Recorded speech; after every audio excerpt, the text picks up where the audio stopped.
안녕하십니까? 지혜를 나누는 시간, 오늘의 이야기에 오신 것을 환영합니다. 우리는 지금 역사상 그 어느 때보다 긴 삶을 살아가는 시대에 와 있습니다.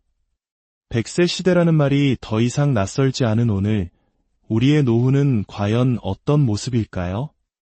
특히 대한민국은 세계에서 가장 빠른 속도로 고령사회에 진입하고 있습니다. 이는 우리 모두에게 피할 수 없는 질문을 던집니다. 바로 어떻게 존엄하고 안정적인 노년을 맞이할 것인가 하는 질문입니다. 오늘 우리는 이 거대한 질문에 대한 답을 찾아가는 여정의 첫걸음으로 우리 삶과 가장 밀접하게 연결된 세 가지 제도에 대해 깊이 있게 이야기 나누고자 합니다. 바로 기초연금, 건강보험, 그리고 주택연금입니다. 이 세 가지는 단순히 어려운 정책 용어가 아니라 우리의 부모님, 그리고 머지않아 우리 자신이 마주하게 될 현실 그 자체입니다. 오늘 이야기가 여러분의 삶에 실질적인 도움이 되고 미래를 준비하는 데 든든한 등대가 되기를 바랍니다. 만일 이 정보가 유용하다고 생각되신다면 주변의 소중한 분들과 함께 나누어 주십시오. 지식을 공유하는 것은 서로를 아끼고 돌보는 가장 따뜻한 방법 중 하나입니다. 여러분의 구독과 공유는 저희가 더 깊이 있고 가치 있는 콘텐츠를 만드는 데 큰 힘이 됩니다. 자, 그럼 이제 본격적인 이야기를 시작하겠습니다. 첫 번째 주제, 기초연금입니다. 과연 기초연금은 모두가 받을 수 있는 것일까요? 현재 대한민국은 전체 인구 5천만 명 중 65세 이상 노인 인구가 1,000만 명을 넘어섰습니다. 5명 중 1명이 어르신인 초고령 사회에 이미 진입한 것입니다. 정부는 2천만 명의 어르신 중 소득 하위 70%에 해당하는 700만 명에게 매달 약 34만 원, 연간으로는 400만 원에 가까운 기초연금을 세금으로 지급하고 있습니다. 이는 어르신들의 최소한의 인간다운 삶을 보장하기 위한 중요한 사회 안전망입니다. 길을 걷다 마주치는 어르신 10분 중 7분은 이 제도의 혜택을 받고 계신 셈이죠. 분명 국가의 따뜻한 배려이자 훌륭한 복지 제도임에는 틀림없습니다. 하지만 동시에 급속한 고령화 속에서 국가 재정에 가해지는 부담이 점점 커지고 있는 것도 부인할 수 없는 현실입니다. 그렇다면 이런 질문이 생깁니다. 나는 기초연금을 못 받는데 왜 그런 건가요? 기초연금을 받지 못한다는 것은 역설적으로 말해 어르신 인구 중에서 소득과 재산을 기준으로 상위 30% 안에 드는 즉 1, 2, 3등에 해당한다는 의미가 됩니다. 소득이 일정 수준 이상으로 많거나 서울에 수십억 원짜리 아파트를 소유하고 계신 경우처럼 상당한 자산을 보유하고 있다면 대상에서 제외될 가능성이 높습니다. 하지만 단순히 소득과 재산이 많다는 이유 외에도 기초연금을 받지 못하는 몇 가지 중요한 경우가 있습니다. 가장 먼저 기억해야 할 것은 기초연금은 신청주의를 원칙으로 한다는 점입니다. 내가 65세가 넘고 소득과 재산 기준을 모두 충족한다고 해서 국가가 알아서 챙겨주는 것이 아닙니다. 반드시 본인이나 대리인이 주민센터나 구청을 방문하여 기초연금을 받고 싶습니다. 라고 직접 신청해야만 지급이 시작됩니다. 자격이 충분함에도 불구하고 이 사실을 몰라 신청하지 않아 혜택을 받지 못하는 어르신들이 의외로 많습니다. 혹시 주변에 해당될 만한 분이 계시다면 꼭 신청하셨는지 여쭈어보는 따뜻한 관심을 보여주시면 좋겠습니다. 또한 해마다 소득과 재산 기준이 조금씩 변동되기 때문에 올해는 아슬아슬하게 탈락했더라도 내년에는 다시 대상이 될 수도 있습니다. 매년 확인하는 것이 번거롭다면 주민센터에 5년간 수급희망 이력관리 제도를 신청해 두십시오. 그러면 대상이 되었을 때 공무원이 먼저 연락을 주기도 합니다. 그리고 많은 분들이 억울함을 토로하는 경우가 있습니다. 바로 공무원, 군인, 사립학교 교직원 등 특수직역연금 수급자들입니다. 이분들은 이미 국가로부터 상대적으로 안정적인 연금을 받고 있다는 이유로 법적으로 기초연금 지급 대상에서 제외됩니다. 국가의 복지 재원을 보다 어려운 분들에게 집중하겠다는 취지이지만 당사자 입장에서는 아쉬움이 남을 수 있습니다. 더욱 안타까운 것은 공무원의 배우자 역시 기초연금을 받을 수 없다는 점입니다. 배우자는 평생 공무원과 상관없는 삶을 살아왔을지라도 단지 공무원의 배우자라는 이유만으로 지급 대상에서 제외되는 것이죠. 우스갯소리 같지만 이 문제를 해결하는 유일한 방법은 이혼뿐이라는 말이 나올 정도입니다. 법적으로 남남이 되면 배우자는 기초연금 수급 자격을 얻을 수 있게 되기 때문입니다. 심지어 공무원 남편이 사망한 후 유족연금을 받는 배우자도 여전히 공무원 연금 수급자로 간주되어 기초연금을 받을 수 없습니다. 하지만 사망 전에 이혼하여 분할연금을 받게 되면 이혼한 배우자이므로 기초연금을 받을 수 있게 되는 법의 아이러니도 존재합니다. 물론 이는 극단적인 사례이며 제도의 개선이 필요한 부분이라 할 수 있겠습니다. 두 번째 주제로 넘어가 보겠습니다. 바로 건강보험에 숨겨진 함정, 피부양자 자격의 변화입니다. 대한민국의 건강보험 제도는 전 세계가 부러워할 만큼 훌륭하게 구축되어 있습니다. 해외 동포들이 노후에 한국으로 돌아오고 싶어하는 가장 큰 이유 중 하나로 꼽힐 정도죠. 하지만 이 든든한 제도의 이면에는 은퇴자들이 마주하게 되는 건강보험료 폭탄이라는 무서운 현실이 숨어 있습니다. 우리가 직장에 다닐 때는 직장 가입자로서 월급에서 자동으로 보험료가 공제됩니다. 심지어 절반은 회사가 내주기 때문에 큰 부담을 느끼지 못합니다. 내가 강남의 100억짜리 아파트에 살아도 부동산이 10채가 있어도 오직 월급 소득에 대해서만 보험료가 부과됩니다. 하지만 퇴직하는 순간 우리는 지역가입자로 신분이 바뀝니다. 이때부터는 그동안 계산에 포함되지 않았던 나의 모든 재산, 즉 집, 자동차, 그리고 작은 소득까지 모두 합산하여 건강보험료가 책정됩니다. 소득이 끊긴 은퇴자에게 매달 수십만 원의 건강보험료 고지서는 엄청난 압박으로 다가옵니다. 국민연금은 60세까지만 내면 되지만 건강보험료는 우리가 눈을 감는 날까지 평생 내야 하는 돈이기 때문입니다. 이때 많은 은퇴자들이 찾는 탈출구가 바로 자녀의 피부양자로 등록하는 것입니다. 직장에 다니는 자녀의 건강보험에 의존하여 보험료를 한 푼도 내지 않게 되는 것이죠. 그런데 바로 여기서 2022년 9월에 시작된 조용한 지진이 있었습니다. 정부가 건강보험 재정 악화를 이유로 피부양자 자격 요건을 대폭 강화한 것입니다. 이전에는 연간 소득이 3,400만 원 이하면 피부양자가 될 수 있었지만 이제는 그 기준이 2천만 원으로 크게 낮아졌습니다. 이 변화는 특히 국민연금을 받기 시작한 은퇴 세대에게 직격탄이 되었습니다. 예를 들어 한 달에 국민연금을 167만 원 받는 어르신이 있다고 가정해 봅시다. 연간 수령액은 2,004만 원이 되어 단 4만 원 차이로 2천만 원 기준을 넘게 됩니다.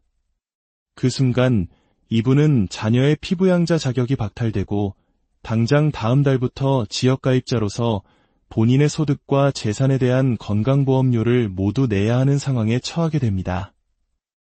국민연금 166만 원을 받을 때와 167만 원을 받을 때의 실제 가처분 소득이 오히려 역전되는 기현상이 발생하는 것입니다. 더욱 불합리하게 느껴지는 것은 남편이 이렇게 소득 기준을 초과하여 탈락하면 아무런 소득이 없는 부인까지 함께 피부양자 자격을 잃게 된다는 점입니다. 소득으로 인한 탈락은 부부가 함께 책임을 지는 구조입니다. 그런데 재미있는 것은 재산으로 인한 탈락은 다르다는 것입니다. 만약 소득은 없지만 재산세 과세표준 기준 9억 원을 초과하는 고가의 주택을 소유해 피부양자에서 탈락했다면 그 배우자는 소득이 없다는 전제하에 피부양자 자격을 유지할 수 있습니다. 즉, 재산이 많은 사람은 본인만 탈락하고 소득이 많은 사람은 배우자까지 함께 탈락하는 것입니다. 이러한 제도의 모순은 마치 국가가 우리에게 노후에는 힘들게 일해서 돈 벌 생각 말고 부동산 투자나 하라고 조장하는 것처럼 보이기도 합니다. 열심히 일해서 얻은 연금소득이 오히려 불이익을 가져오는 현재의 구조는 분명 개선의 여지가 있어 보입니다. 마지막 세 번째 주제, 주택연금입니다. 이는 자녀를 위한 상속과 나를 위한 노후 사이에서 깊은 고민을 안겨주는 제도입니다. 한국인에게 집은 단순한 거주 공간 이상의 의미를 가집니다. 평생의 땀과 노력이 담긴 결실이자 자식들에게 물려주고 싶은 가장 큰 유산이죠. 그러다 보니 노후에 소득은 없는데 전 재산이 집 한 채뿐인 하우스푸어 어르신들이 많습니다. 주택연금은 바로 이런 분들을 위한 제도입니다. 내가 살고 있는 집을 담보로 맡기고 평생 동안 매달 연금을 받는 방식입니다. 공시가격 기준 12억 원 이하의 주택을 소유한 분들이라면 가입할 수 있습니다. 가장 많이 가입하는 70대 초반을 기준으로 시세 5억 원짜리 집을 맡기면 매달 약 150만 원의 연금을 평생 받을 수 있습니다.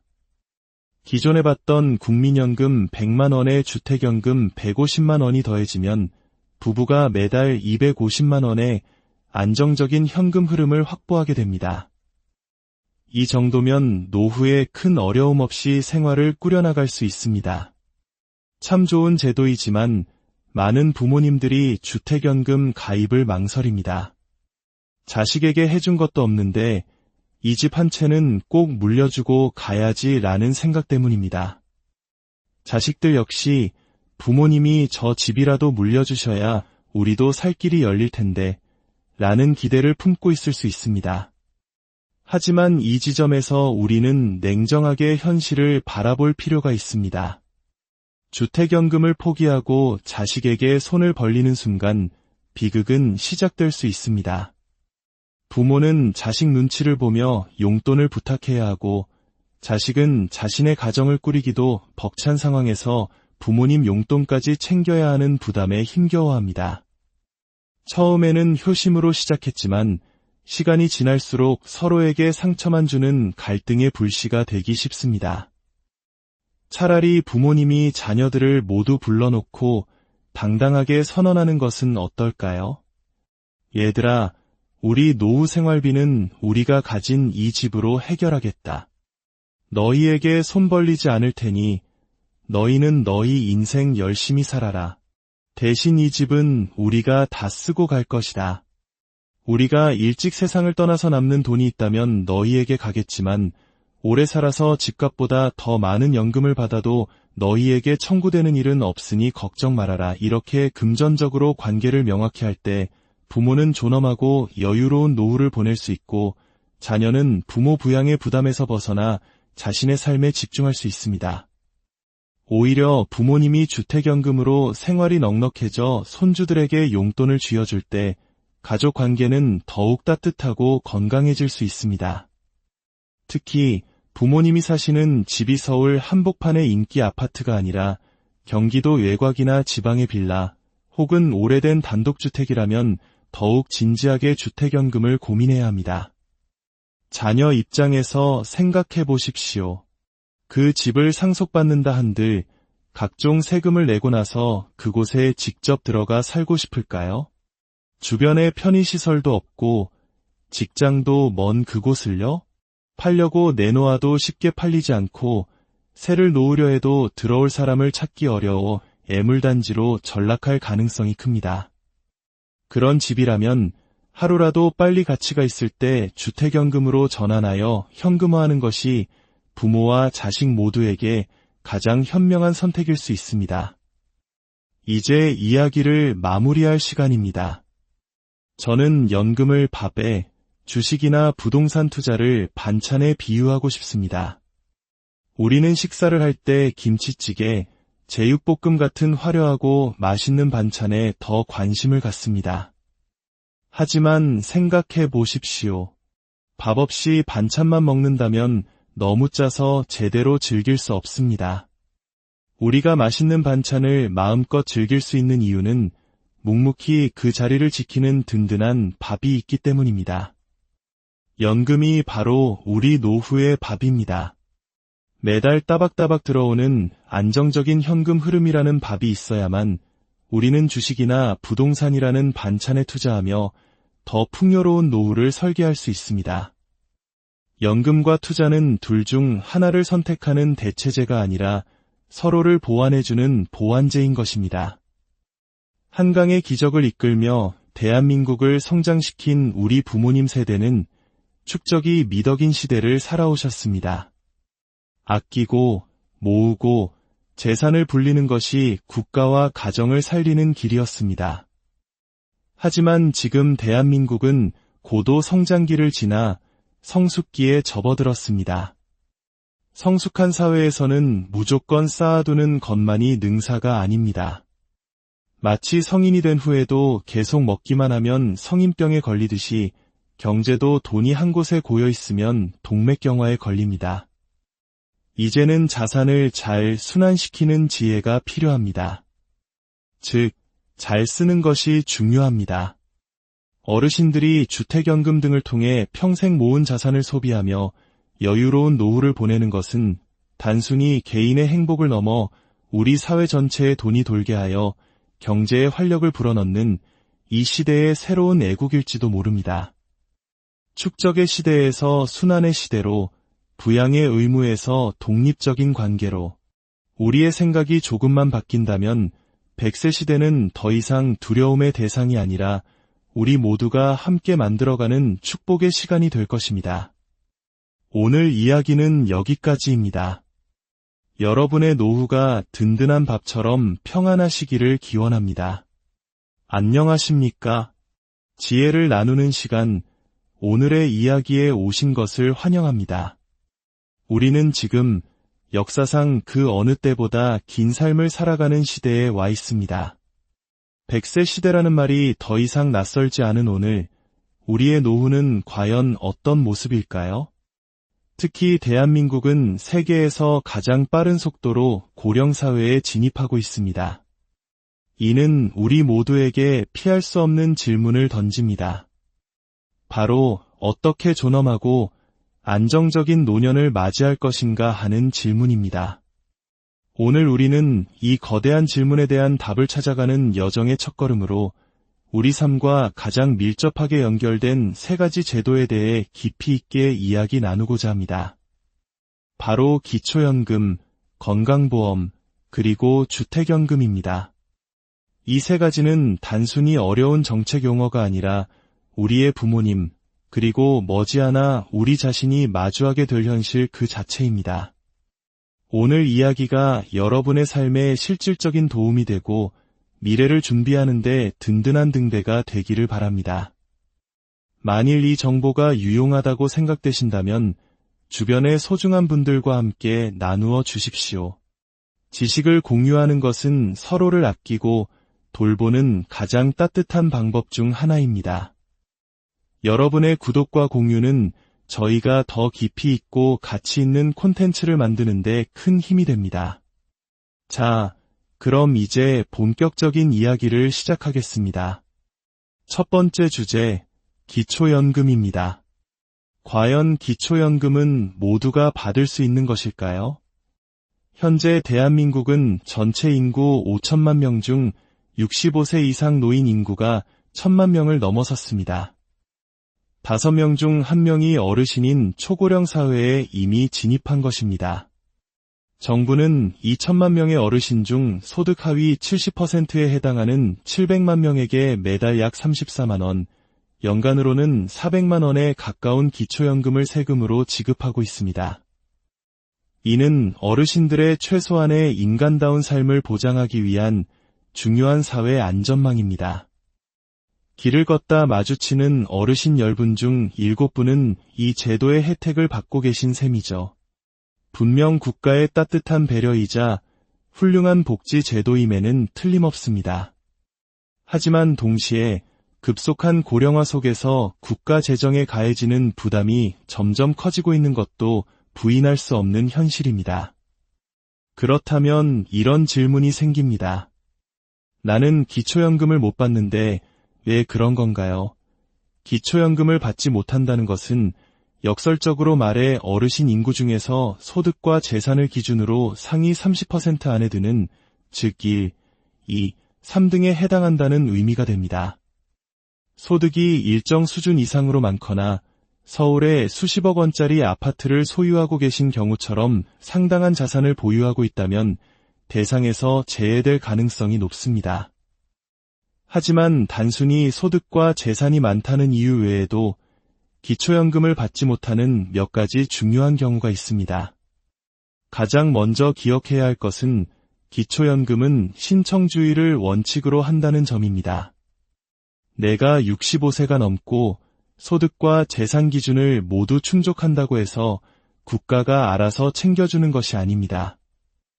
반드시 본인이나 대리인이 주민센터나 구청을 방문하여 기초연금을 받고 싶습니다.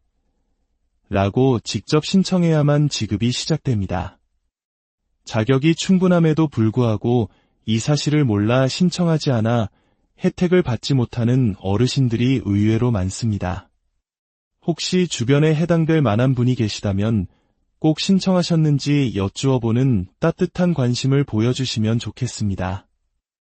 또한 해마다 소득과 재산 기준이 조금씩 변동되기 때문에 올해는 아슬아슬하게 탈락했더라도 내년에는 다시 대상이 될 수도 있습니다. 매년 확인하는 것이 번거롭다면 주민센터에 5년간 수급희망 이력관리 제도를 신청해 두십시오. 그러면 대상이 되었을 때 공무원이 먼저 연락을 주기도 합니다. 그리고 많은 분들이 억울함을 토로하는 경우가 있습니다. 바로 공무원, 군인, 사립학교 교직원 등 특수직역연금 수급자들입니다. 이분들은 이미 국가로부터 상대적으로 안정적인 연금을 받고 있다는 이유로 법적으로 기초연금 지급 대상에서 제외됩니다. 국가의 복지 재원을 보다 어려운 분들에게 집중하겠다는 취지이지만 당사자 입장에서는 아쉬움이 남을 수 있습니다. 더욱 안타까운 것은 공무원의 배우자 역시 기초연금을 받을 수 없다는 점입니다. 배우자는 평생 공무원과 상관없는 삶을 살아왔을지라도 단지 공무원의 배우자라는 이유만으로 지급 대상에서 제외되는 것이죠. 우스갯소리 같지만 이 문제를 해결하는 유일한 방법은 이혼뿐이라는 말이 나올 정도입니다. 법적으로 남남이 되면 배우자는 기초연금 수급 자격을 얻을 수 있게 되기 때문입니다.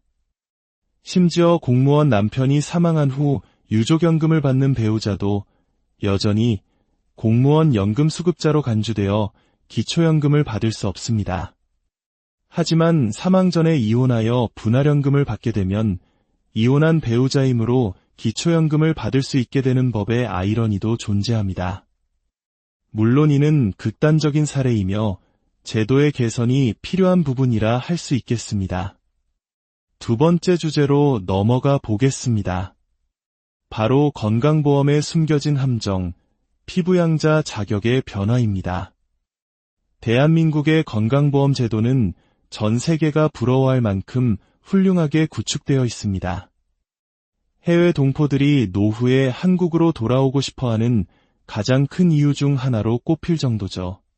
하지만 이 든든한 제도의 이면에는 은퇴자들이 마주하게 되는 건강보험료 폭탄이라는 무서운 현실이 숨어 있습니다. 우리가 직장에 다닐 때는 직장 가입자로서 월급에서 자동으로 보험료가 공제됩니다. 심지어 절반은 회사가 내주기 때문에 큰 부담을 느끼지 못합니다. 내가 강남의 100억짜리 아파트에 살아도 부동산이 10채가 있어도 오직 월급 소득에 대해서만 보험료가 부과됩니다. 하지만 퇴직하는 순간 우리는 지역가입자로 신분이 바뀝니다. 이때부터는 그동안 계산에 포함되지 않았던 나의 모든 재산, 즉 집, 자동차, 그리고 작은 소득까지 모두 합산하여 건강보험료가 책정됩니다. 소득이 끊긴 은퇴자에게 매달 수십만 원의 건강보험료 고지서는 엄청난 압박으로 다가옵니다. 국민연금은 60세까지만 내면 되지만 건강보험료는 우리가 눈을 감는 날까지 평생 내야 하는 돈이기 때문입니다. 이때 많은 은퇴자들이 찾는 탈출구가 바로 자녀의 피부양자로 등록하는 것입니다.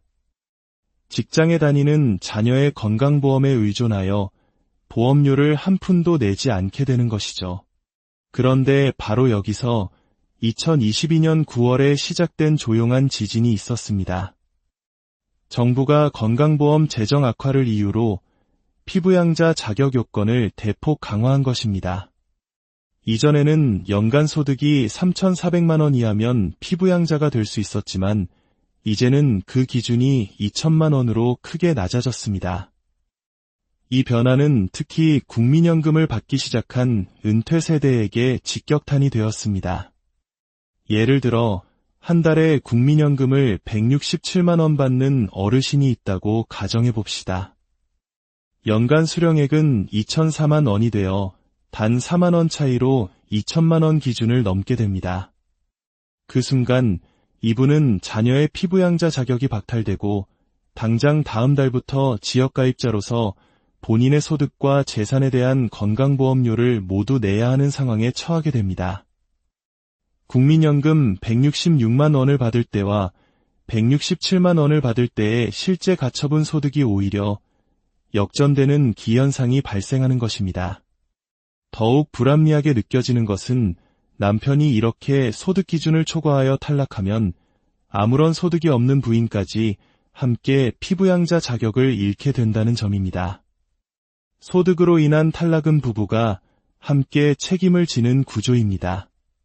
그런데 재미있는 것은 재산으로 인한 탈락은 다르다는 것입니다.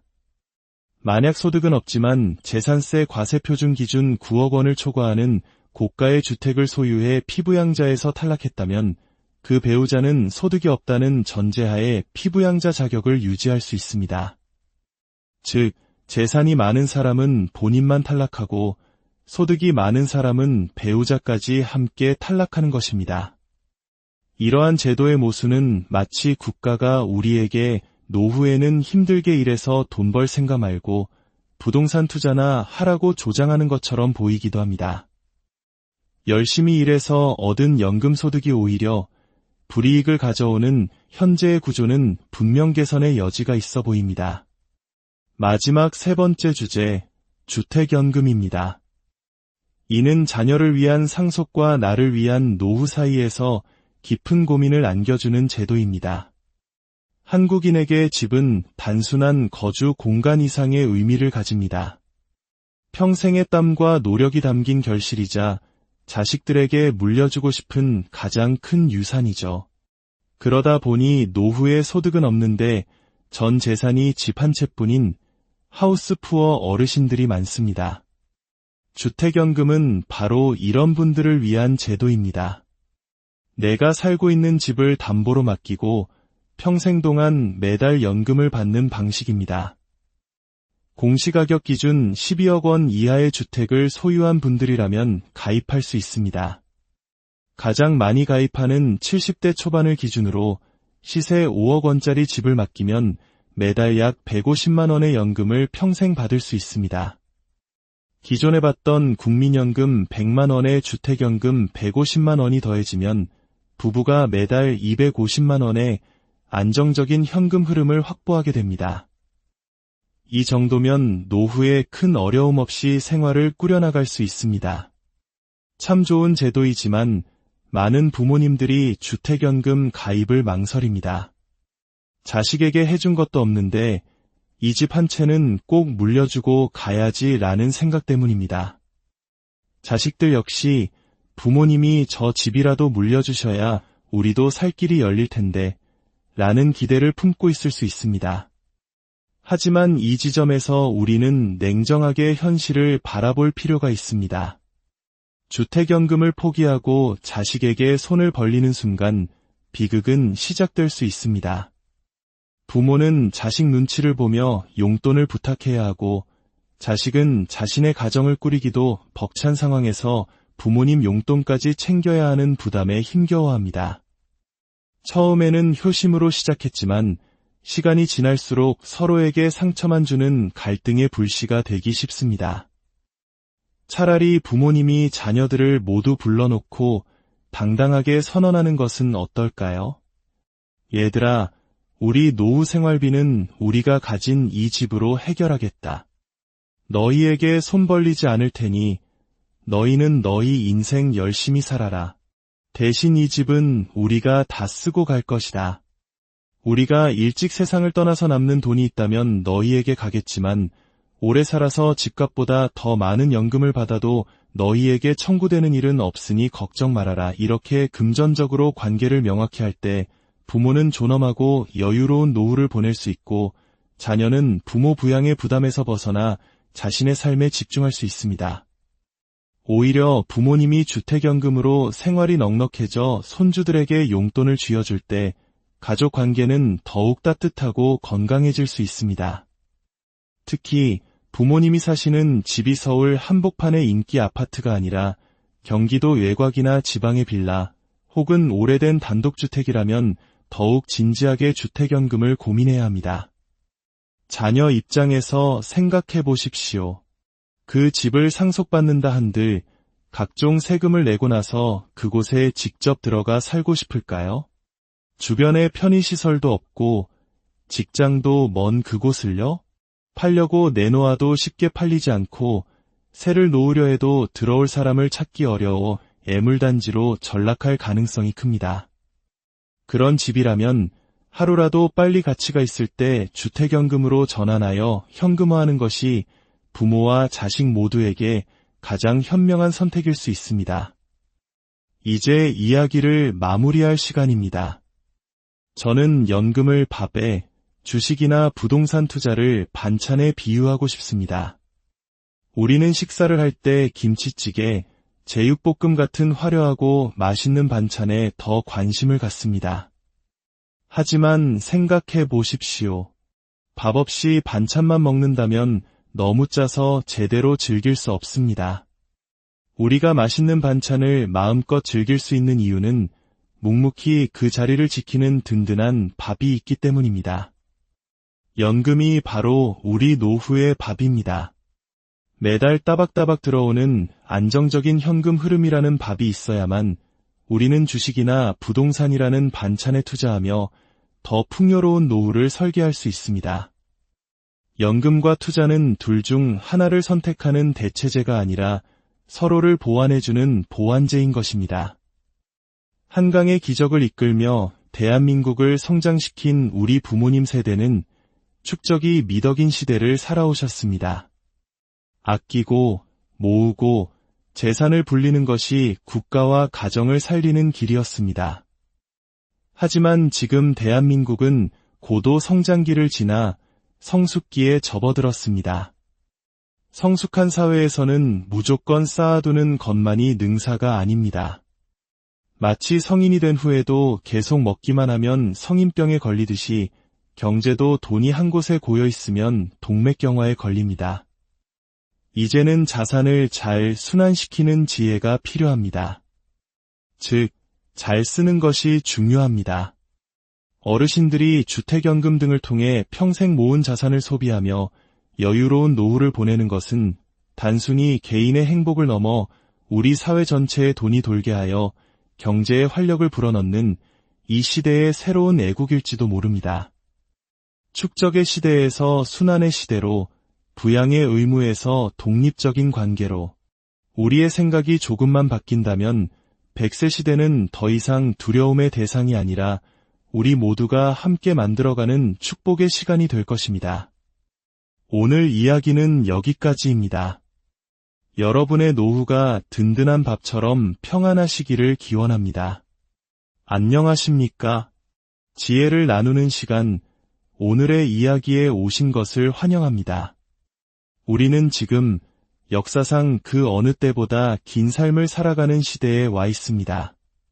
100세 시대라는 말이 더 이상 낯설지 않은 오늘, 우리의 노후는 과연 어떤 모습일까요? 특히 대한민국은 세계에서 가장 빠른 속도로 고령사회에 진입하고 있습니다. 이는 우리 모두에게 피할 수 없는 질문을 던집니다. 바로 어떻게 존엄하고 안정적인 노년을 맞이할 것인가 하는 질문입니다. 오늘 우리는 이 거대한 질문에 대한 답을 찾아가는 여정의 첫걸음으로 우리 삶과 가장 밀접하게 연결된 세 가지 제도에 대해 깊이 있게 이야기 나누고자 합니다. 바로 기초연금, 건강보험, 그리고 주택연금입니다. 이 세 가지는 단순히 어려운 정책 용어가 아니라 우리의 부모님, 그리고 머지않아 우리 자신이 마주하게 될 현실 그 자체입니다. 오늘 이야기가 여러분의 삶에 실질적인 도움이 되고 미래를 준비하는 데 든든한 등대가 되기를 바랍니다. 만일 이 정보가 유용하다고 생각되신다면 주변의 소중한 분들과 함께 나누어 주십시오. 지식을 공유하는 것은 서로를 아끼고 돌보는 가장 따뜻한 방법 중 하나입니다. 여러분의 구독과 공유는 저희가 더 깊이 있고 가치 있는 콘텐츠를 만드는 데 큰 힘이 됩니다. 자, 그럼 이제 본격적인 이야기를 시작하겠습니다. 첫 번째 주제, 기초연금입니다. 과연 기초연금은 모두가 받을 수 있는 것일까요? 현재 대한민국은 전체 인구 5천만 명 중 65세 이상 노인 인구가 1,000만 명을 넘어섰습니다. 5명 중 1명이 어르신인 초고령 사회에 이미 진입한 것입니다. 정부는 2천만 명의 어르신 중 소득 하위 70%에 해당하는 700만 명에게 매달 약 34만 원, 연간으로는 400만 원에 가까운 기초연금을 세금으로 지급하고 있습니다. 이는 어르신들의 최소한의 인간다운 삶을 보장하기 위한 중요한 사회 안전망입니다. 길을 걷다 마주치는 어르신 10분 중 7분은 이 제도의 혜택을 받고 계신 셈이죠. 분명 국가의 따뜻한 배려이자 훌륭한 복지 제도임에는 틀림없습니다. 하지만 동시에 급속한 고령화 속에서 국가 재정에 가해지는 부담이 점점 커지고 있는 것도 부인할 수 없는 현실입니다. 그렇다면 이런 질문이 생깁니다. 나는 기초연금을 못 받는데 왜 그런 건가요? 기초연금을 받지 못한다는 것은 역설적으로 말해 어르신 인구 중에서 소득과 재산을 기준으로 상위 30% 안에 드는 즉 1, 2, 3등에 해당한다는 의미가 됩니다. 소득이 일정 수준 이상으로 많거나 서울에 수십억 원짜리 아파트를 소유하고 계신 경우처럼 상당한 자산을 보유하고 있다면 대상에서 제외될 가능성이 높습니다. 하지만 단순히 소득과 재산이 많다는 이유 외에도 기초연금을 받지 못하는 몇 가지 중요한 경우가 있습니다. 가장 먼저 기억해야 할 것은 기초연금은 신청주의를 원칙으로 한다는 점입니다. 내가 65세가 넘고 소득과 재산 기준을 모두 충족한다고 해서 국가가 알아서 챙겨주는 것이 아닙니다. 반드시 본인이나 대리인이 주민센터나 구청을 방문하여 기초연금을 받고 싶습니다. 라고 직접 신청해야만 지급이 시작됩니다. 자격이 충분함에도 불구하고 이 사실을 몰라 신청하지 않아 혜택을 받지 못하는 어르신들이 의외로 많습니다. 혹시 주변에 해당될 만한 분이 계시다면 꼭 신청하셨는지 여쭈어보는 따뜻한 관심을 보여주시면 좋겠습니다. 또한 해마다 소득과 재산 기준이 조금씩 변동되기 때문에 올해는 아슬아슬하게 탈락했더라도 내년에는 다시 대상이 될 수도 있습니다. 매년 확인하는 것이 번거롭다면 주민센터에 5년간 수급희망 이력관리 제도를 신청해 두십시오. 그러면 대상이 되었을 때 공무원이 먼저 연락을 주기도 합니다. 그리고 많은 분들이 억울함을 토로하는 경우가 있습니다. 바로 공무원, 군인, 사립학교 교직원 등 특수직역연금 수급자들입니다. 이분들은 이미 국가로부터 상대적으로 안정적인 연금을 받고 있다는 이유로 법적으로 기초연금 지급 대상에서 제외됩니다. 국가의 복지 재원을 보다 어려운 분들에게 집중하겠다는 취지이지만 당사자 입장에서는 아쉬움이 남을 수 있습니다. 더욱 안타까운 것은 공무원의 배우자 역시 기초연금을 받을 수 없다는 점입니다. 배우자는 평생 공무원과 상관없는 삶을 살아왔을지라도 단지 공무원의 배우자라는 이유만으로 지급 대상에서 제외되는 것이죠. 우스갯소리 같지만 이 문제를 해결하는 유일한 방법은 이혼뿐이라는 말이 나올 정도입니다. 법적으로 남남이 되면 배우자는 기초연금 수급 자격을 얻을 수 있게 되기 때문입니다. 심지어 공무원 남편이 사망한 후 유족연금을 받는 배우자도 여전히 공무원 연금 수급자로 간주되어 기초연금을 받을 수 없습니다. 하지만 사망 전에 이혼하여 분할연금을 받게 되면 이혼한 배우자이므로 기초연금을 받을 수 있게 되는 법의 아이러니도 존재합니다. 물론 이는 극단적인 사례이며 제도의 개선이 필요한 부분이라 할 수 있겠습니다. 두 번째 주제로 넘어가 보겠습니다. 바로 건강보험에 숨겨진 함정, 피부양자 자격의 변화입니다. 대한민국의 건강보험 제도는 전 세계가 부러워할 만큼 훌륭하게 구축되어 있습니다. 해외 동포들이 노후에 한국으로 돌아오고 싶어하는 가장 큰 이유 중 하나로 꼽힐 정도죠. 하지만 이 든든한 제도의 이면에는 은퇴자들이 마주하게 되는 건강보험료 폭탄이라는 무서운 현실이 숨어 있습니다. 우리가 직장에 다닐 때는 직장 가입자로서 월급에서 자동으로 보험료가 공제됩니다. 심지어 절반은 회사가 내주기 때문에 큰 부담을 느끼지 못합니다. 내가 강남의 100억짜리 아파트에 살아도 부동산이 10채가 있어도 오직 월급 소득에 대해서만 보험료가 부과됩니다. 하지만 퇴직하는 순간 우리는 지역가입자로 신분이 바뀝니다. 이때부터는 그동안 계산에 포함되지 않았던 나의 모든 재산, 즉 집, 자동차, 그리고 작은 소득까지 모두 합산하여 건강보험료가 책정됩니다. 소득이 끊긴 은퇴자에게 매달 수십만 원의 건강보험료 고지서는 엄청난 압박으로 다가옵니다. 국민연금은 60세까지만 내면 되지만 건강보험료는 우리가 눈을 감는 날까지 평생 내야 하는 돈이기 때문입니다. 이때 많은 은퇴자들이 찾는 탈출구가 바로 자녀의 피부양자로 등록하는 것입니다. 직장에 다니는 자녀의 건강보험에 의존하여 보험료를 한 푼도 내지 않게 되는 것이죠. 그런데 바로 여기서 2022년 9월에 시작된 조용한 지진이 있었습니다. 정부가 건강보험 재정 악화를 이유로 피부양자 자격 요건을 대폭 강화한 것입니다. 이전에는 연간 소득이 3,400만 원 이하면 피부양자가 될 수 있었지만 이제는 그 기준이 2천만 원으로 크게 낮아졌습니다. 이 변화는 특히 국민연금을 받기 시작한 은퇴 세대에게 직격탄이 되었습니다. 예를 들어 한 달에 국민연금을 167만 원 받는 어르신이 있다고 가정해 봅시다. 연간 수령액은 2,004만 원이 되어 단 4만 원 차이로 2천만 원 기준을 넘게 됩니다. 그 순간 이분은 자녀의 피부양자 자격이 박탈되고 당장 다음 달부터 지역가입자로서 본인의 소득과 재산에 대한 건강보험료를 모두 내야 하는 상황에 처하게 됩니다. 국민연금 166만 원을 받을 때와 167만 원을 받을 때의 실제 가처분 소득이 오히려 역전되는 기현상이 발생하는 것입니다. 더욱 불합리하게 느껴지는 것은 남편이 이렇게 소득 기준을 초과하여 탈락하면 아무런 소득이 없는 부인까지 함께 피부양자 자격을 잃게 된다는 점입니다. 소득으로 인한 탈락은 부부가 함께 책임을 지는 구조입니다. 그런데 재미있는 것은 재산으로 인한 탈락은 다르다는 것입니다.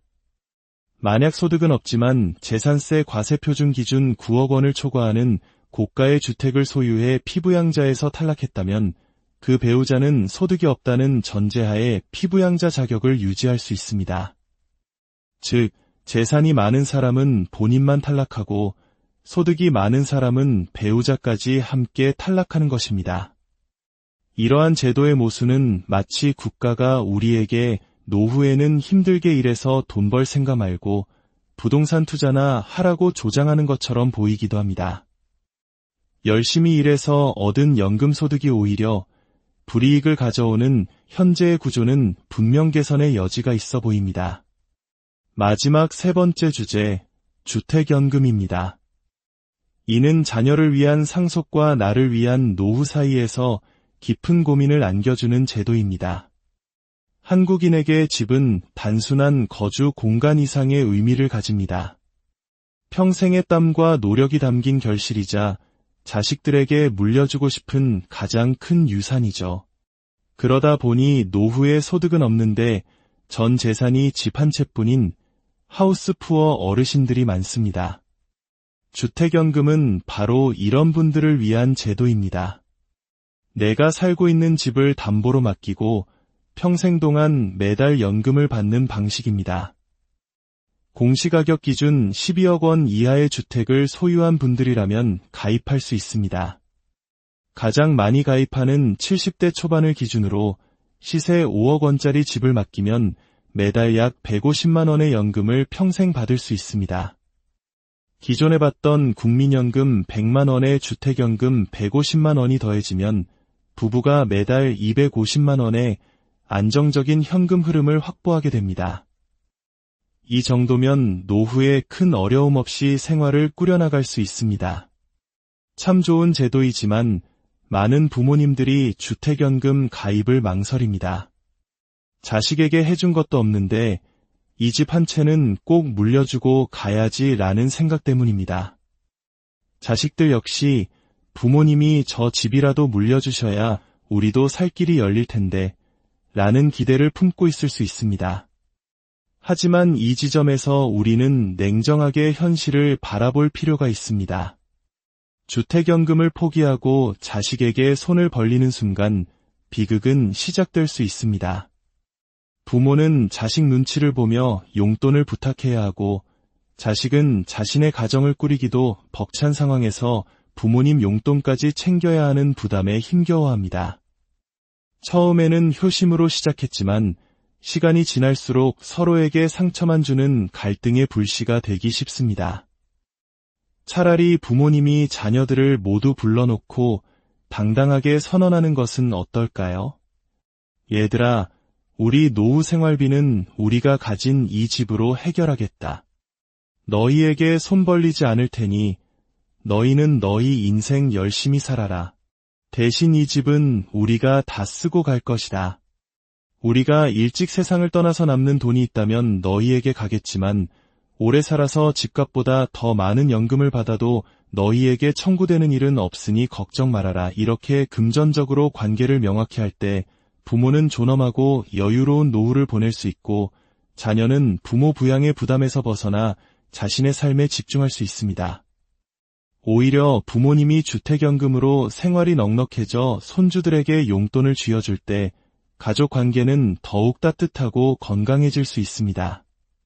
특히 부모님이 사시는 집이 서울 한복판의 인기 아파트가 아니라 경기도 외곽이나 지방의 빌라 혹은 오래된 단독주택이라면 더욱 진지하게 주택연금을 고민해야 합니다.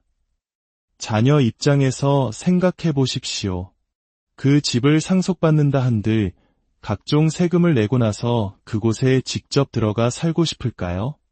주변에 편의시설도 없고 직장도 먼 그곳을요? 팔려고 내놓아도 쉽게 팔리지 않고 새를 놓으려 해도 들어올 사람을 찾기 어려워 애물단지로 전락할 가능성이 큽니다. 그런 집이라면 하루라도 빨리 가치가 있을 때 주택연금으로 전환하여 현금화하는 것이 부모와 자식 모두에게 가장 현명한 선택일 수 있습니다. 이제 이야기를 마무리할 시간입니다. 저는 연금을 밥에, 주식이나 부동산 투자를 반찬에 비유하고 싶습니다. 우리는 식사를 할 때 김치찌개, 제육볶음 같은 화려하고 맛있는 반찬에 더 관심을 갖습니다. 하지만 생각해 보십시오. 밥 없이 반찬만 먹는다면 너무 짜서 제대로 즐길 수 없습니다. 우리가 맛있는 반찬을 마음껏 즐길 수 있는 이유는 묵묵히 그 자리를 지키는 든든한 밥이 있기 때문입니다. 연금이 바로 우리 노후의 밥입니다. 매달 따박따박 들어오는 안정적인 현금 흐름이라는 밥이 있어야만 우리는 주식이나 부동산이라는 반찬에 투자하며 더 풍요로운 노후를 설계할 수 있습니다. 연금과 투자는 둘 중 하나를 선택하는 대체제가 아니라 서로를 보완해주는 보완제인 것입니다. 한강의 기적을 이끌며 대한민국을 성장시킨 우리 부모님 세대는 축적이 미덕인 시대를 살아오셨습니다. 아끼고 모으고 재산을 불리는 것이 국가와 가정을 살리는 길이었습니다. 하지만 지금 대한민국은 고도 성장기를 지나 성숙기에 접어들었습니다. 성숙한 사회에서는 무조건 쌓아두는 것만이 능사가 아닙니다. 마치 성인이 된 후에도 계속 먹기만 하면 성인병에 걸리듯이 경제도 돈이 한 곳에 고여 있으면 동맥경화에 걸립니다. 이제는 자산을 잘 순환시키는 지혜가 필요합니다. 즉, 잘 쓰는 것이 중요합니다. 어르신들이 주택연금 등을 통해 평생 모은 자산을 소비하며 여유로운 노후를 보내는 것은 단순히 개인의 행복을 넘어 우리 사회 전체에 돈이 돌게 하여 경제에 활력을 불어넣는 이 시대의 새로운 애국일지도 모릅니다. 축적의 시대에서 순환의 시대로, 부양의 의무에서 독립적인 관계로, 우리의 생각이 조금만 바뀐다면 100세 시대는 더 이상 두려움의 대상이 아니라 우리 모두가 함께 만들어가는 축복의 시간이 될 것입니다. 오늘 이야기는 여기까지입니다. 여러분의 노후가 든든한 밥처럼 평안하시기를 기원합니다. 안녕하십니까? 지혜를 나누는 시간, 오늘의 이야기에 오신 것을 환영합니다. 우리는 지금 역사상 그 어느 때보다 긴 삶을 살아가는 시대에 와 있습니다. 100세 시대라는 말이 더 이상 낯설지 않은 오늘, 우리의 노후는 과연 어떤 모습일까요?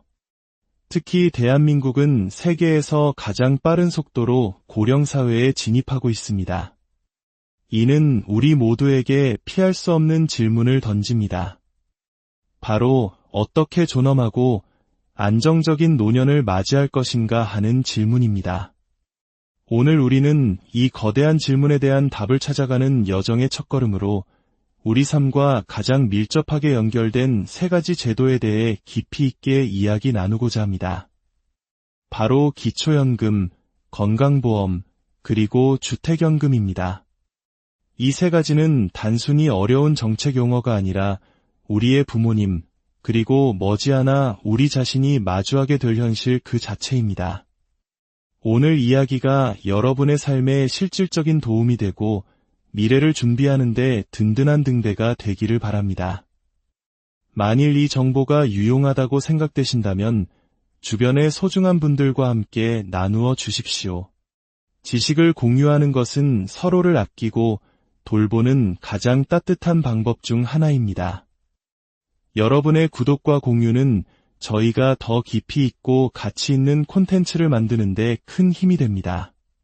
자, 그럼 이제 본격적인 이야기를 시작하겠습니다. 첫 번째 주제, 기초연금입니다. 과연 기초연금은 모두가 받을 수 있는 것일까요?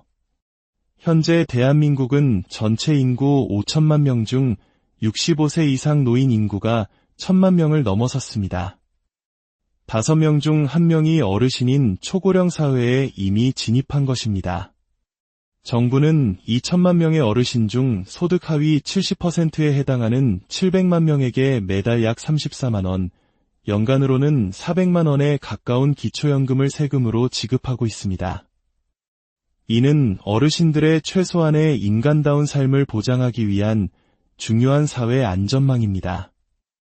길을 걷다 마주치는 어르신 10분 중 7분은 이 제도의 혜택을 받고 계신 셈이죠. 분명 국가의 따뜻한 배려이자 훌륭한 복지 제도임에는 틀림없습니다. 하지만 동시에 급속한 고령화 속에서 국가 재정에 가해지는 부담이 점점 커지고 있는 것도 부인할 수 없는 현실입니다. 그렇다면 이런 질문이 생깁니다. 나는 기초연금을 못 받는데 왜 그런 건가요? 기초연금을 받지 못한다는 것은 역설적으로 말해 어르신 인구 중에서 소득과 재산을 기준으로 상위 30% 안에 드는, 즉 1, 2, 3등에 해당한다는 의미가 됩니다. 소득이 일정 수준 이상으로 많거나 서울에 수십억 원짜리 아파트를 소유하고 계신 경우처럼 상당한 자산을 보유하고 있다면 대상에서 제외될 가능성이 높습니다. 하지만 단순히 소득과 재산이 많다는 이유 외에도 기초연금을 받지 못하는 몇 가지 중요한 경우가 있습니다. 가장 먼저 기억해야 할 것은 기초연금은 신청주의를 원칙으로 한다는 점입니다. 내가 65세가 넘고 소득과 재산 기준을 모두 충족한다고 해서 국가가 알아서 챙겨주는 것이 아닙니다. 반드시 본인이나 대리인이 주민센터나 구청을 방문하여 기초연금을 받고 싶습니다. 라고 직접 신청해야만 지급이 시작됩니다. 자격이 충분함에도 불구하고 이 사실을 몰라 신청하지 않아 혜택을 받지 못하는 어르신들이 의외로 많습니다. 혹시 주변에 해당될 만한 분이 계시다면 꼭 신청하셨는지 여쭈어보는 따뜻한 관심을 보여주시면 좋겠습니다. 또한 해마다 소득과 재산 기준이 조금씩 변동되기 때문에 올해는 아슬아슬하게 탈락했더라도 내년에는 다시 대상이 될 수도 있습니다. 매년 확인하는 것이 번거롭다면 주민센터에 5년간 수급희망 이력관리 제도를 신청해 두십시오. 그러면 대상이 되었을 때 공무원이 먼저 연락을 주기도 합니다. 그리고 많은 분들이 억울함을 토로하는 경우가 있습니다. 바로 공무원, 군인, 사립학교 교직원 등 특수직역연금 수급자들입니다. 이분들은 이미 국가로부터 상대적으로 안정적인 연금을 받고 있다는 이유로 법적으로 기초연금 지급 대상에서 제외됩니다. 국가의 복지 재원을 보다 어려운 분들에게 집중하겠다는 취지이지만 당사자 입장에서는 아쉬움이 남을 수 있습니다. 더욱 안타까운 것은 공무원의 배우자 역시 기초연금을 받을 수 없다는 점입니다. 배우자는 평생 공무원과 상관없는 삶을 살아왔을지라도 단지 공무원의 배우자라는 이유만으로 지급 대상에서 제외되는 것이죠. 우스갯소리 같지만 이 문제를 해결하는 유일한 방법은 이혼뿐이라는 말이 나올 정도입니다. 법적으로 남남이 되면 배우자는 기초연금 수급 자격을 얻을 수 있게 되기 때문입니다. 심지어 공무원 남편이 사망한 후 유족연금을 받는 배우자도 여전히 공무원 연금 수급자로 간주되어 기초연금을 받을 수 없습니다. 하지만 사망 전에 이혼하여 분할연금을 받게 되면 이혼한 배우자이므로 기초연금을 받을 수 있게 되는 법의 아이러니도 존재합니다. 물론 이는 극단적인 사례이며 제도의 개선이 필요한 부분이라 할 수 있겠습니다. 두 번째 주제로 넘어가 보겠습니다. 바로 건강보험에 숨겨진 함정, 피부양자 자격의 변화입니다. 대한민국의 건강보험 제도는 전 세계가 부러워할 만큼 훌륭하게 구축되어 있습니다. 해외 동포들이 노후에 한국으로 돌아오고 싶어하는 가장 큰 이유 중 하나로 꼽힐 정도죠. 하지만 이 든든한 제도의 이면에는 은퇴자들이 마주하게 되는 건강보험료 폭탄이라는 무서운 현실이 숨어 있습니다. 우리가 직장에 다닐 때는 직장 가입자로서 월급에서 자동으로 보험료가 공제됩니다. 심지어 절반은 회사가 내주기 때문에 큰 부담을 느끼지 못합니다. 내가 강남의 100억짜리 아파트에 살아도 부동산이 10채가 있어도 오직 월급 소득에 대해서만 보험료가 부과됩니다. 하지만 퇴직하는 순간 우리는 지역가입자로 신분이 바뀝니다. 이때부터는 그동안 계산에 포함되지 않았던 나의 모든 재산, 즉 집, 자동차, 그리고 작은 소득까지 모두 합산하여 건강보험료가 책정됩니다. 소득이 끊긴 은퇴자에게 매달 수십만 원의 건강보험료 고지서는 엄청난 압박으로 다가옵니다.